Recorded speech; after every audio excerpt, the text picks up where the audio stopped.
What's up, my brother? We've got quite a experience coming through here, and I guess first I just want to acknowledge how grateful and stoked I am for the opportunity to just hop on stage with you and fully trust the experience of flow and the relationship that we've been cultivating for such a long time with creation to pour through us. To really pass the baton over to the other side and just be a vessel and a conduit for this stream of energy, creativity to pour through.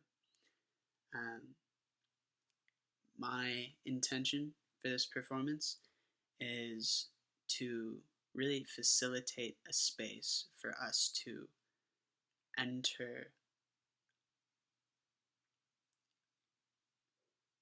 the flow, dissolve identity, and embody the experience of surrender. And so I feel over the past few years of my life, I've been writing and creating in all of my different art forms and creative outlets. I feel like there's a pattern that's kind of underlies everything that I do, or that I continue to find, like a repeating cycle or a form that I really trust. And so I feel like tapping into it as an underlying form for the journey that we go through can be really powerful. And so it essentially begins, I would say, 4 chapters. Chapter 1 is white. It's innocence. This is the space where it begins in silence and essentially tap into breathing right away and open with a story of Penguin World, which is, in my eye, the epitomization of childhood imagination, of play, of the beauty of what it means to be young without any expectations or definitions of the world, but just a full, open experience with it, continually painted anew every day.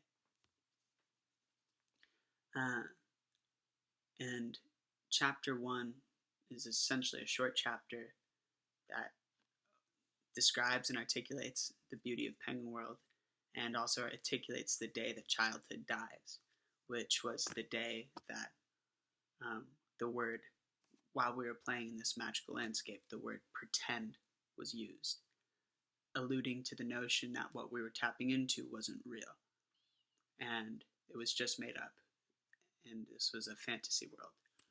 And that marks the coming of the indoctrination, which is chapter 2, Gray. This in-between space is where the music really ramps up. There's essentially a tribal dance. Heavy drums. I'll probably be wearing a mask. And in between the tribal dance, I'll be singing like don't let me go, don't let me go, don't let me go, as the inner child is dying. And so then we enter Gray, which is life in gray. Life with the fog, caught in the mundane routine, a slave to the system in the rat race. I am bound by the self that has been painted for me, given to me, told what to do, how to be, what to say, and how to move through my life. I am essentially a pawn, a puzzle piece. And this is kind of rooted in this notion that I live in a dream of tomorrow. Today I live in gray, how it feels to be a helpless victim in this life in which I play. The cycle, it suffocates me, caught in a web of the mundane. I live my life by it, but I die to run away. The truth I'll never say, the truth I'll never say. And so, Gray, again, after the tribal dance, a lot of energy released. Gray comes in slow. And there's continually going to be this wave happening. So within Gray, there's going to be a story of essentially this contemplation of death, the beginning notions of dancing with the idea of suicide, entering the other side. What is life like? And that'll be cued and spurred on by this experience of love, falling in love with a girl from the dream, a girl from the other side, and waking back into life every day, feeling the void and the absence of her, this beloved being that drives me crazy. And after essentially articulating and sharing this experience, I'll go into essentially this rap or this poem, and this is where the drum can kind of pick up a bit more and get more rhythmic. And it's essentially like I have a few bookmarks that are poems that I can use that are like direct connections to flow that I've already got inside of here, which will really just like, in my eye, it's like tapping into the rhythm, the flow, and then I can free flow off of them. So they're kind of just like points that I know. So one of them is after this articulation of this pain with the muse or with this girl that I've fallen in love with every night. Wake up, she's gone. Then I have this poem of, were you ever really there? I just imagine you. Reality's subjective, I guess both are true, because when you came, so did the rain, and I couldn't dare to see your true body. And that goes on for a bit. And it's a fun like rhythmic space, which will eventually cue with essentially the muse leading me into actually embracing death. And I think I've got a girl who's like an awesome dancer who's down to be the muse and essentially come in and dance around, probably wearing some kind of a red, move around me, and it'll be kind of like this like, she'll come in and interact with me, and I'll feel her so deeply, but then when I go to her, she'll be like gone on the other side. So it'll be this kind of tortured space, and this will be where, when the drums are kicking in, and this will be a cool space for movement, essentially cueing chapter 2, which is the actual embrace of death. Like, a love so deep, she leads me to suicide. Take me back to sleep and wake me back to life. So now we enter chapter 3, which is the black. And the black is the experience of like taking the leap, jumping, letting go of identity. It's the suicide is also the release of all that is familiar. It's not just this like, I want out of this life. It's the experience of like taking a leap into the mystery, into the space unseen that the dream was calling, that the dream was evoking. And so within black, there's an experience of like, what does it mean to fully like let go of the self, let go of the notion of I. What am I when I release?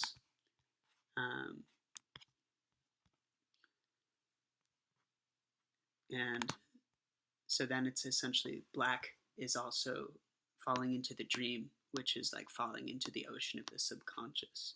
And the ocean of the subconscious is very alive. And this is where things get really interesting. Because now, and again, black starts quite slowly as well, daunting, quite eerie. And actually, I'm sorry, starts in silence and then escalates into this like daunting eeriness as I go into the falling, enters waters of abstract. The abyss consumes my entirety. I know I'm never going back to the waters from which we came, sweet ocean where it all began. Consume my breath once again so I may see the I am. And when I let go, it's essentially like now we've fallen into the void. And then there's this story of that comes through. It must be dark to see the stars. We must know what we are not to know just what we are. And there's a story of essentially encountering an alien, encountering something, a creature of the deep, a self that I never knew there to be, which is a quite a cool story. Essentially, the entire ocean becomes a mirror. The mirror, I see myself, but in the mirror, the one who's looking back at me is doing something very different. And then he grabs me, reaches out, grabs me, and pulls me through. And I see all of my many lifetimes um, aligned, interweaving in this tapestry of complexity. And it's awing, it's beautiful, it's terrifying, um, and I'm overcome by the brilliance of essentially it.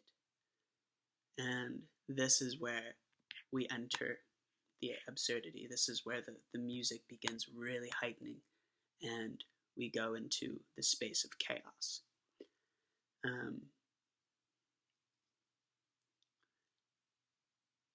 Actually, I guess there's 5 chapters. I feel like chaos deserves its own chapter.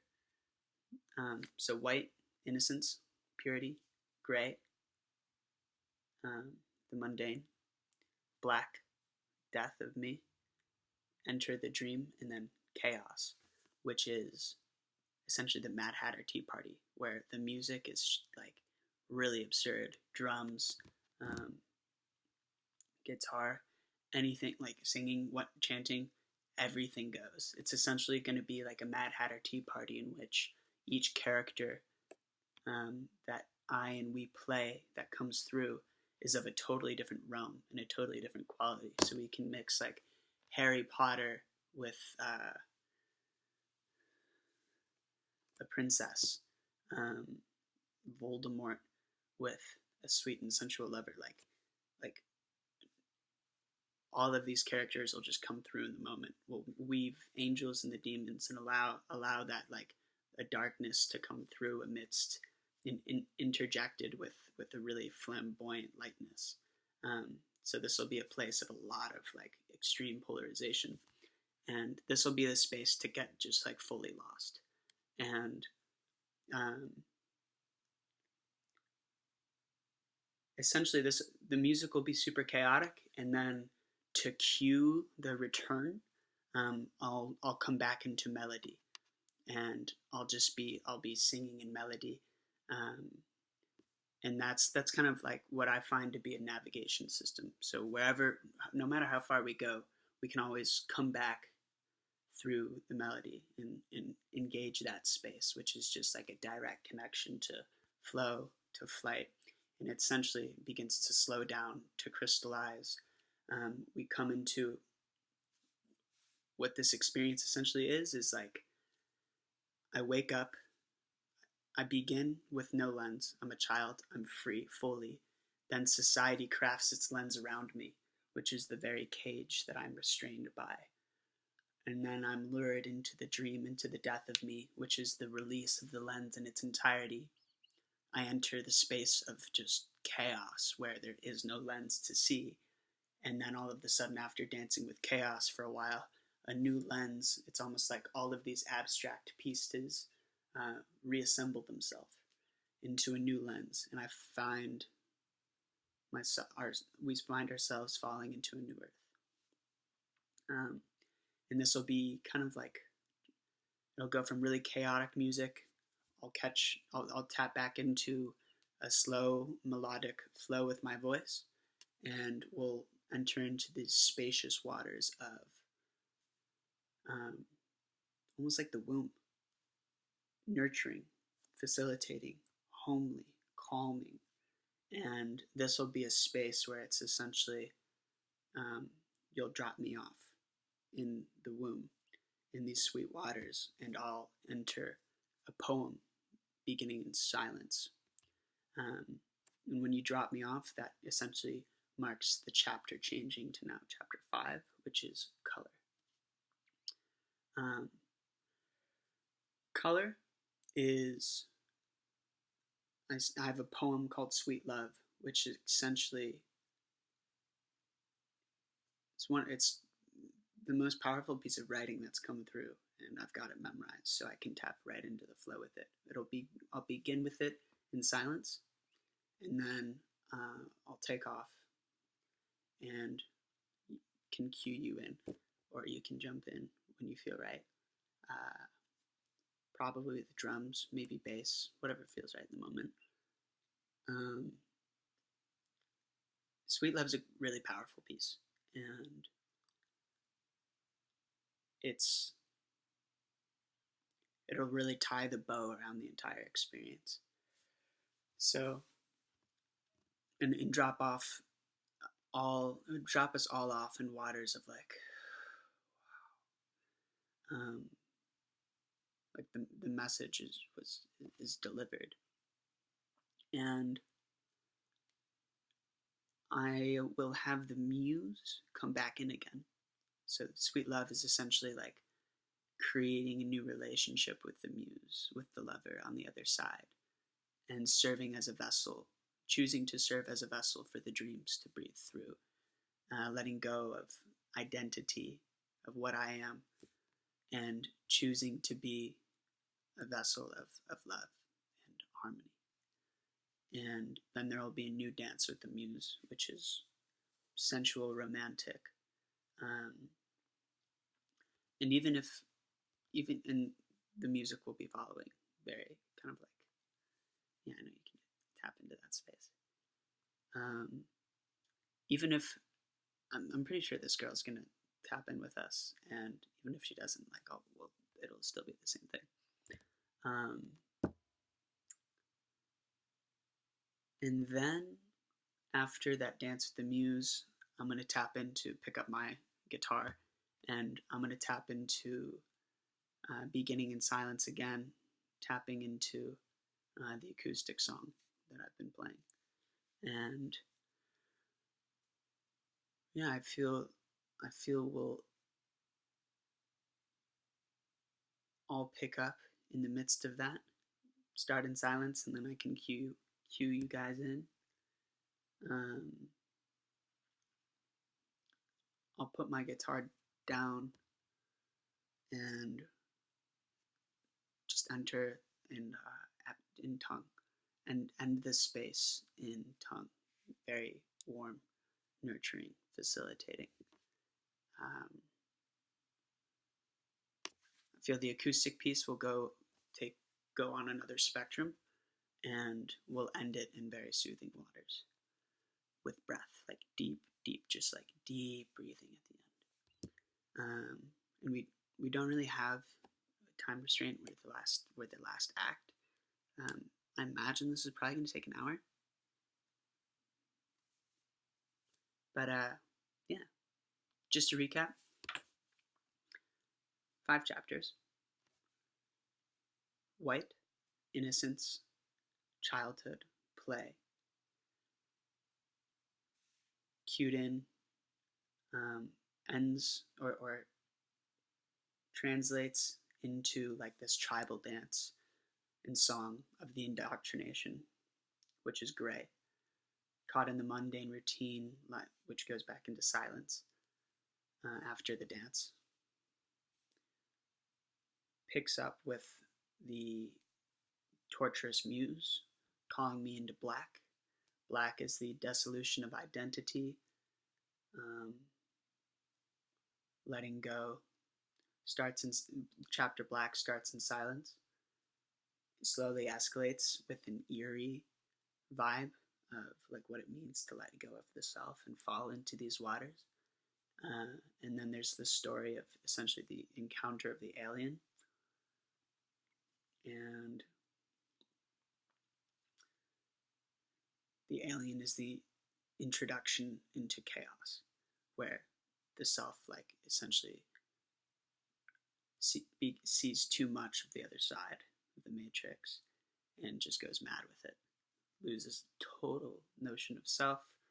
Music is maddening chaos, and then I'll find the melody again through my voice, and will come into a spacious womb-like environment where I will cue in Sweet Love.